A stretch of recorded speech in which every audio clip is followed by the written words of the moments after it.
and welcome, everyone. My name is Sophia. And I'm James. We're so excited to talk about a fun and easy way to improve your English through social media. Social media is everywhere these days, and it's not just for posting pictures or chatting with friends.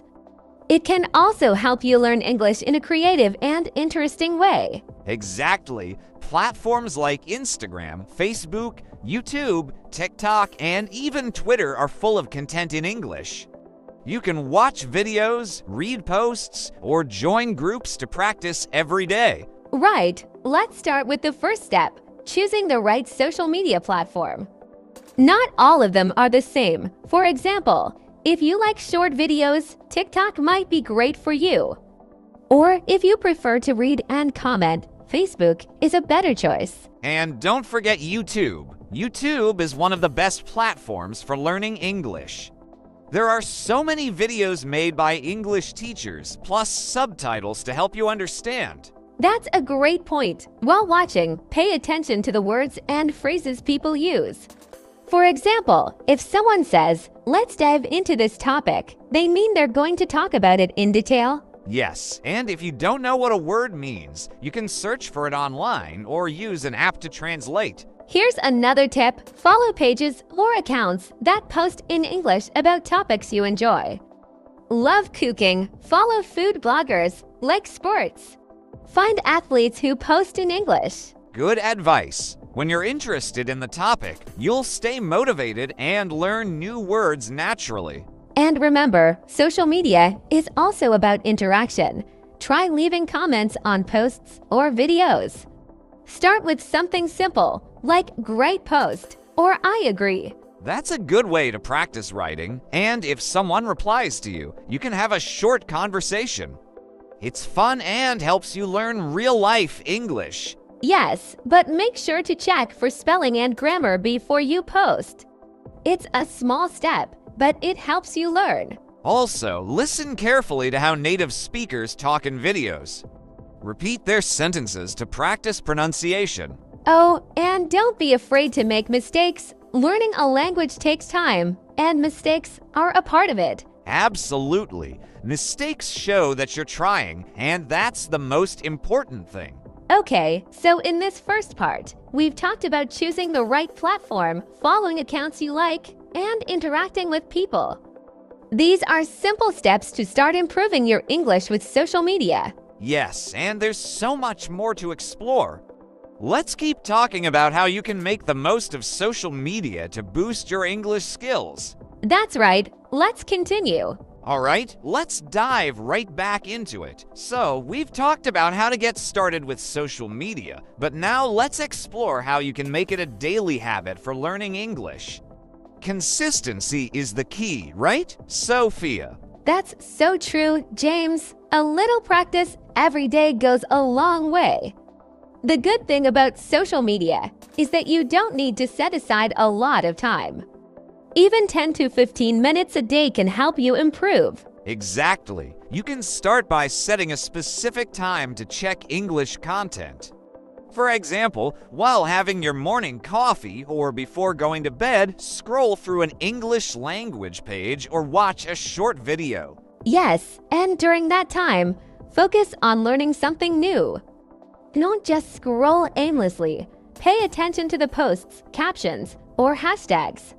For example, hashtags like #LearnEnglish, #EnglishPractice, or #EnglishTips can lead you to great content. Good point. Hashtags are like shortcuts. They help you find specific topics like vocabulary, grammar, or even cultural expressions. Speaking of cultural expressions, James, have you noticed how different social media trends teach slang and casual phrases? Oh, absolutely. For instance, if someone comments LOL, it means laughing out loud. Or if you see ICYMI, that's in case you missed it. These little things are so common in daily English conversations. Yes, it's like learning a new layer of the language.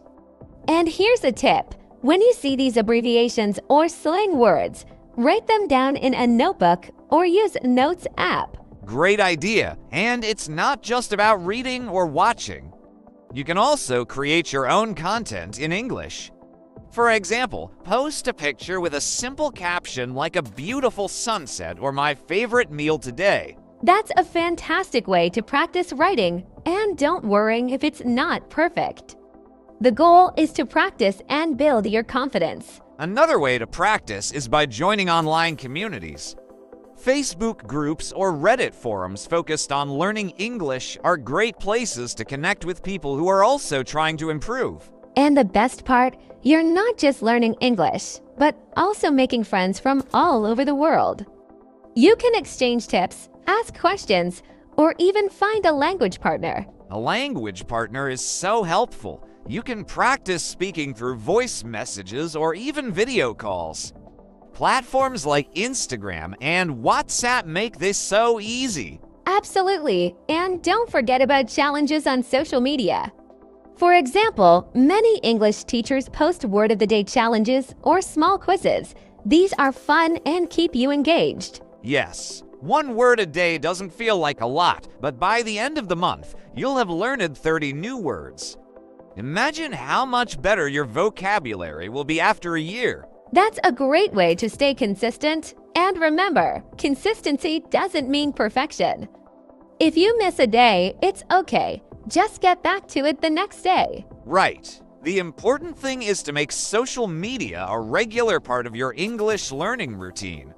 And since we're all on our phones anyway, why not make that time productive? Exactly, James. It's about creating small habits. For example, following an English page, commenting on a post, or even just liking a video can help keep you in touch with the language every day. And let's not forget listening practice. Watching Instagram Reels or TikTok videos in English is a great way to train your ear for different accents and speaking speeds. True, start with videos that have subtitles. Read along as you listen, then, as you get better, challenge yourself to watch without subtitles and see how much you understand. Oh, and one more thing, don't be afraid to ask questions. If you see a word or phrase you don't understand, comment and ask, "What does this mean?" People are usually happy to help. That's such a good point. Social media is interactive, so take advantage of it. All right, Sophia, so far we've covered using hashtags, writing captions, joining groups, participating in challenges, and even finding language partners. Yes, all these ideas can help make social media a fun and effective part of your daily English practice. Shall we keep exploring more ways to boost learning? Let's go for it. Let's keep going. Now that we've talked about building a daily habit with social media, let's focus on some common challenges people face when learning English this way and how to overcome them. That's a great idea, Sophia. Social media can be an amazing tool, but it's easy to get distracted. For example, instead of learning, you might end up watching funny cat videos for hours. Exactly, James. The first challenge is staying focused. To avoid distractions, try setting a goal for your learning session. For example, tell yourself, "I'll learn 5 new words today," or "I'll watch 2 videos in English and write down important phrases." That's a solid tip. Goals give you something to work toward. Another idea is to create a separate account just for learning English. Follow only English-related pages or accounts. That way, your feed is all about learning and you're less likely to get distracted. Brilliant! I've seen many learners do that. Another challenge is feeling shy or unsure about your skills. For example, some people might feel nervous about commenting on a post in English because they're afraid of making mistakes. That's so common, but it's important to remember that mistakes are part of learning. Most people on social media are kind and supportive, especially in English learning groups. And honestly, if someone corrects you, it's a chance to improve. Exactly. And if you're not ready to comment publicly, start small. For example, write captions for your own posts or practice by writing in a private journal.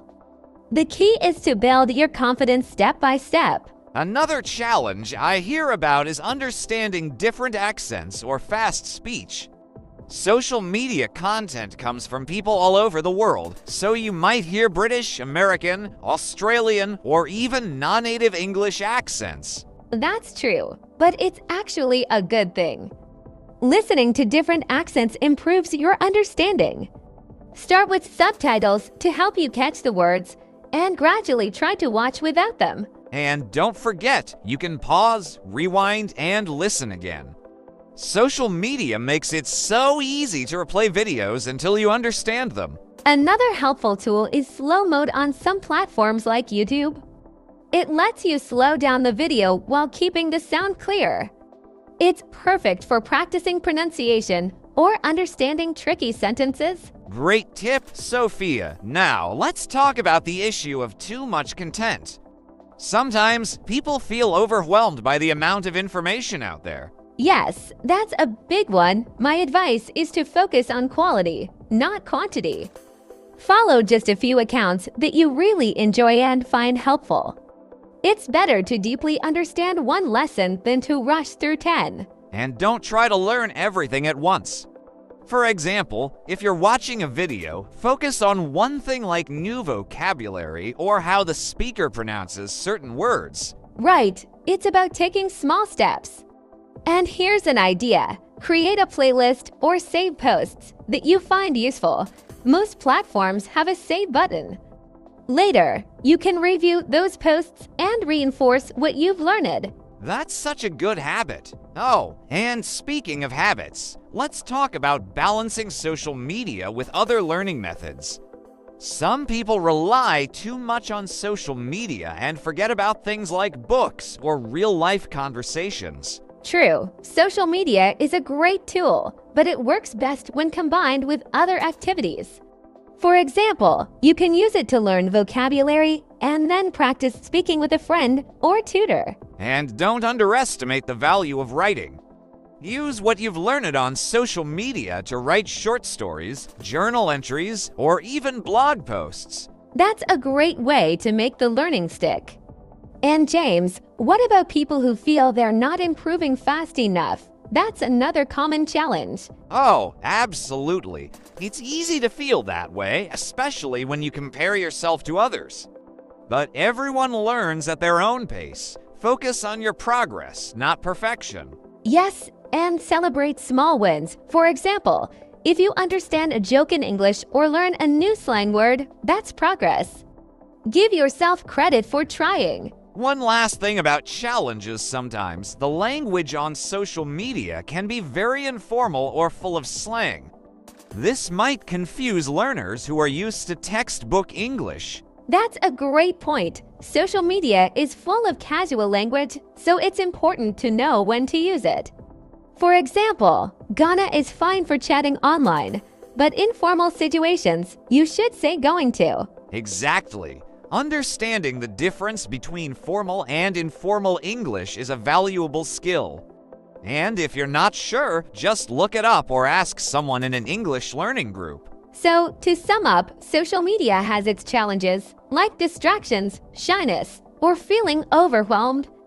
But with the right strategies like setting goals, focusing on quality content, and combining social media with other learning methods, you can use it effectively. That's right, social media isn't perfect, but if you stay consistent and keep trying, it can be an amazing way to improve your English. Shall we keep going with more tips? Yes, let's keep the ideas coming. All right, everyone, let's continue. We've talked about starting with social media, making it a habit, and even handling challenges. Now, let's focus on how to maximize social media for long-term English learning. That's a great direction, James. One thing that's so important for long-term learning is variety. Social media has so much to offer: videos, articles, live streams, and even interactive quizzes.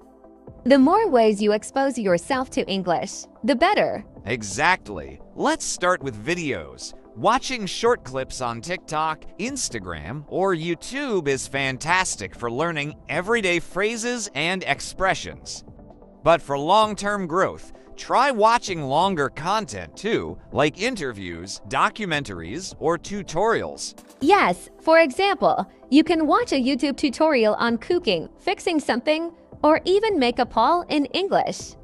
You'll not only learn English, but also gain knowledge about a topic you're interested in. That's the best part, learning something useful while improving your English.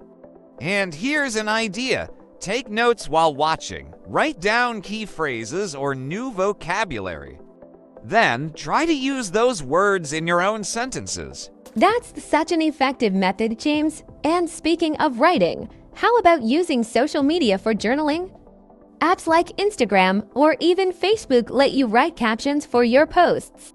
Try writing a daily journal entry about your day in English and post it. I love that idea, Sophia. It's a simple habit, but it builds your confidence in expressing yourself in English.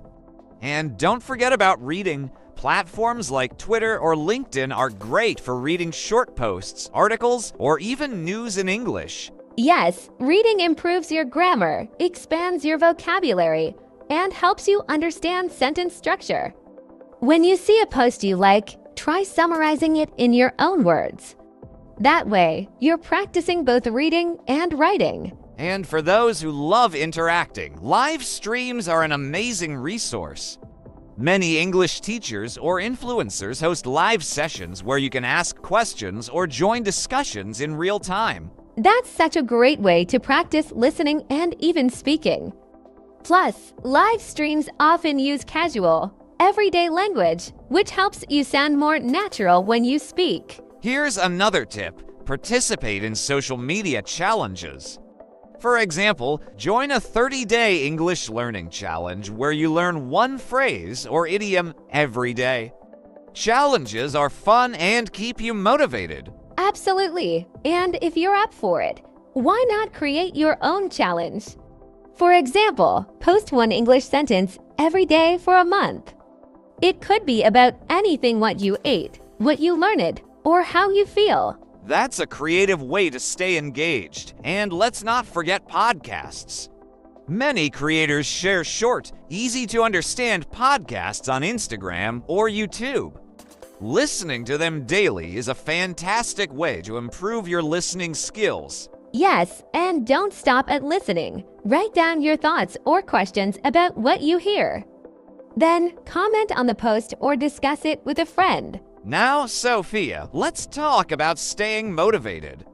Learning a language takes time, and it's easy to lose motivation. How can social media help with that? Great question, James. One way to stay motivated is by tracking your progress. For example, use apps like Instagram Stories to create a visual diary of your English learning journey. Post what you've learned and look back at how far you've come. That's inspiring, and you can also follow success stories of other learners on social media. Seeing others achieve their goals can motivate you to keep going. Exactly, and reward yourself for small achievements. For example, if you finish a video without subtitles or write a perfect comment in English, treat yourself to something you love. That's a great idea. Rewards make learning feel exciting. And remember, you're not alone in this journey. Social media connects you with millions of learners around the world. Right, join discussions, participate in polls, or even start conversations in the comment sections. The more you engage, the more confident you'll become in using English. One last tip, Sophia, follow creators who teach about culture as well as language. Learning about the culture behind English helps you understand phrases, jokes, and even traditions better. That's such an important point, James. Language and culture go hand in hand. For example, if you're watching a video about Thanksgiving, you'll not only learn new words, but also understand how people celebrate it. Absolutely. Social media opens up the world to you. It's not just about learning a language, it's about connecting with people and understanding their stories. So, to wrap it up, social media can be an incredible tool for learning English, as long as you use it wisely. Watch videos, read posts, write captions, join challenges, and most importantly, interact with others. And don't forget to have fun. Learning is easier when you enjoy it. That's right. We hope you found these tips helpful.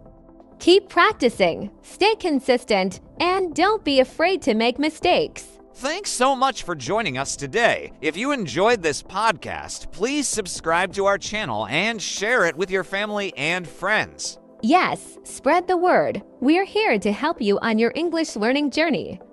See you next time, and take care. Goodbye, everyone. Happy learning.